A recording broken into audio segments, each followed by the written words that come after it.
FM 102.1 megahertz पर हम आकाशवाणी के हजारीबाग केंद्र से बोल रहे हैं। कुछ ही पलों में आप सुनेंगे हमारा अगला कार्यक्रम। बस ई कोर्ट सेवाएं न्याय तक आसान पहुंच, सौरभ कुणाल की वार्ता। इसी के साथ ही कानूनी सलाह का हमारा आज का ये कार्यक्रम यहीं समाप्त होता है। ई कोर्ट सेवाएं न्याय तक आसान पहुंच। न्यायस्य मूलम सुस्थिति, अर्थात न्याय की नींव व्यवस्था पर टिकी होती है। जब न्याय व्यवस्था सुचारू रूप से काम करती है तभी समाज में शांति और संतुलन बना रहता है।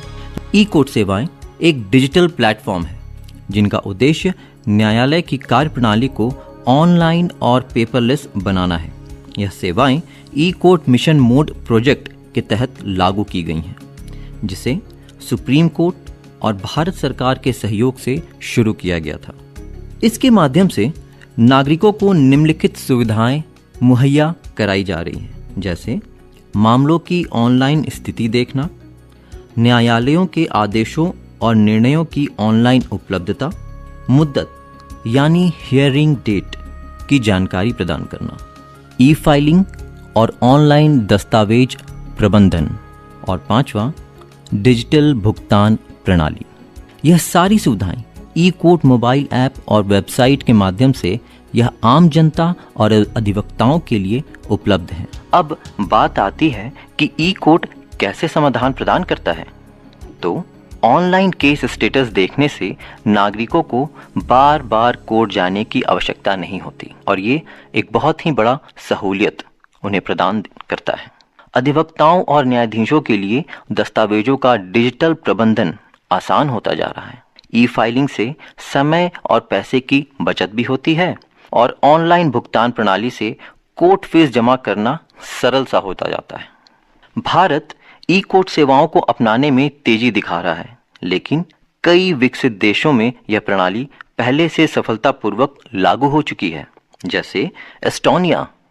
यहाँ पूरी न्यायिक प्रक्रिया ऑनलाइन पोर्टल के माध्यम से होती है। मामलों को वीडियो कॉन्फ्रेंसिंग के जरिए निपटाया जाता है। एक और देश का यहाँ पर अगर मैं बात करूँ तो वो है सिंगापुर। ई लिटिगेशन पोर्टल के माध्यम से लोग घर बैठे ही कानूनी प्रक्रियाएं पूरी कर सकते हैं। साथ ही यहाँ आर्टिफिशियल इंटेलिजेंस यानी AI का भी उपयोग किया जाता है।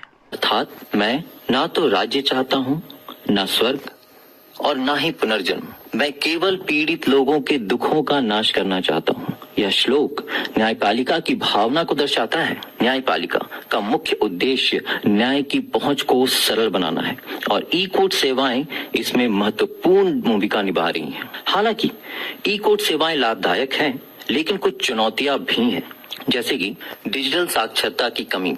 दूर दराज के क्षेत्रों में लोगों की तकनीकी का ज्ञान ना होना, इसमें एक बहुत बड़ी समस्या सामने आती है, जिसका समाधान न त्वहम काम्ये राज्यम न स्वर्गम न पुनर्भवम काम्ये दुख तप्तानाम प्राणिनामार्ति नाशनम। अधिक जागरूकता अभियान और प्रशिक्षण कार्यक्रम है। दूसरा, इंटरनेट कनेक्टिविटी की समस्या। ग्रामीण क्षेत्रों में इंटरनेट की कमी अक्सर देखी जाती है, जिसका समाधान ई कोर्ट कियोस्क और लोक अदालतों में डिजिटल सहायता केंद्र का खुलना हो सकता है, जो अब धीरे धीरे हमारे कोर्ट के प्रचलन में देखा जा रहा है। तीसरा, साइबर सुरक्षा। संवेदनशील कानूनी दस्तावेजों की सुरक्षा एक बड़ी चिंता है। समाधान उसका उच्च स्तरीय एन्क्रिप्शन और साइबर सुरक्षा उपायों का सख्ती से पालन करना है और इनके तहत हम इन सारी चुनौतियों का अच्छे से सामना कर आने वाले निकट भविष्य में आम जनता को ई कोर्ट सेवा के माध्यम से लाभान्वित कर सकते हैं। ई कोर्ट सेवाएं न्याय तक पहुंच को सरल बना रही हैं और न्यायिक प्रणाली को डिजिटल युग में प्रवेश करा रही हैं। अगर भारत इस दिशा में निरंतर कार्य करता रहा तो वह दिन दूर नहीं जब हर नागरिक को शीघ्र, सस्ता और सुलभ न्याय मिल सकेगा। ई कोर्ट सेवाओं को सफल बनाने के लिए भारत सरकार, न्यायपालिका और बार काउंसिल की संयुक्त भागीदारी आवश्यक है। सरकार ने डिजिटल इंडिया पहल के तहत ई कोर्ट प्रोजेक्ट को प्राथमिकता दी है, लेकिन इसे जमीनी स्तर पर और अधिक प्रभावी बनाने की आवश्यकता है, जैसे कि डिजिटल कोर्ट प्रक्रियाओं की प्रभावी बनाने के लिए अधिवक्ताओं और न्यायाधीशों के लिए ई कोर्ट तकनीकी प्रशिक्षण अनिवार्य किया जाना चाहिए। जो अब बहुत हद तक सफल होता दिख रहा है।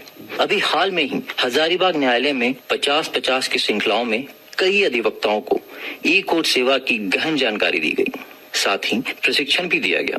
इस क्रांतिकारी पहल को सफल बनाने में हमारे हजारीबाग सिविल कोर्ट के न्यायाधीशों, अधिकारियों और अधिवक्ताओं का योगदान सराहनीय रहा। इसके लिए विशेष रूप से धन्यवाद के पात्र हजारीबाग सिविल कोर्ट के हमारे प्रधान जिला न्यायाधीश श्री रंजीत कुमार हैं, जिनकी दूरदृष्टि और नेतृत्व में यह पहल आगे बढ़ी। अब आगे बात करें भारत में ई कोर्ट सेवाओं के भविष्य की, तो यहाँ पर बता दूं कि ई कोर्ट सेवाएं न्यायिक सुधार की दिशा में एक महत्वपूर्ण कदम है, लेकिन अभी भी इनकी पूर्ण क्षमता तक पहुंचना बाकी है। भारत सरकार और न्यायपालिका लगातार इन सेवाओं को और अधिक प्रभावी बनाने के लिए कार्य कर रही हैं, जैसे कि आर्टिफिशियल इंटेलिजेंस, AI और मशीन लर्निंग का उपयोग।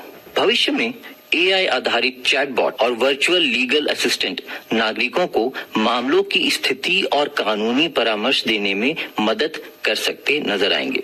जजों के लिए AI आधारित केस विश्लेषण से मामलों का शीघ्र निपटारा संभव होगा, जैसे ब्लॉकचेन तकनीक द्वारा डेटा सुरक्षा।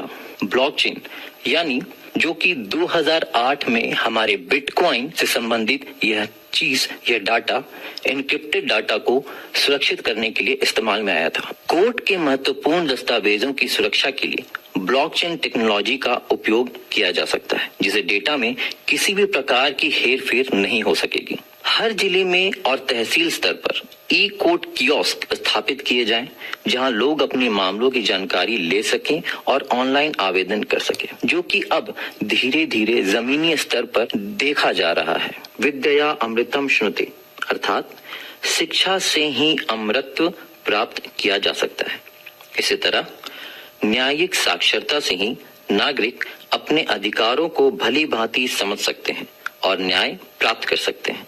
इसके लिए सरकार द्वारा बार काउंसिल और लॉ कॉलेजों के वकीलों और कानून के छात्रों को डिजिटल न्याय प्रक्रिया का प्रशिक्षण मिलना शुरू हो चुका है।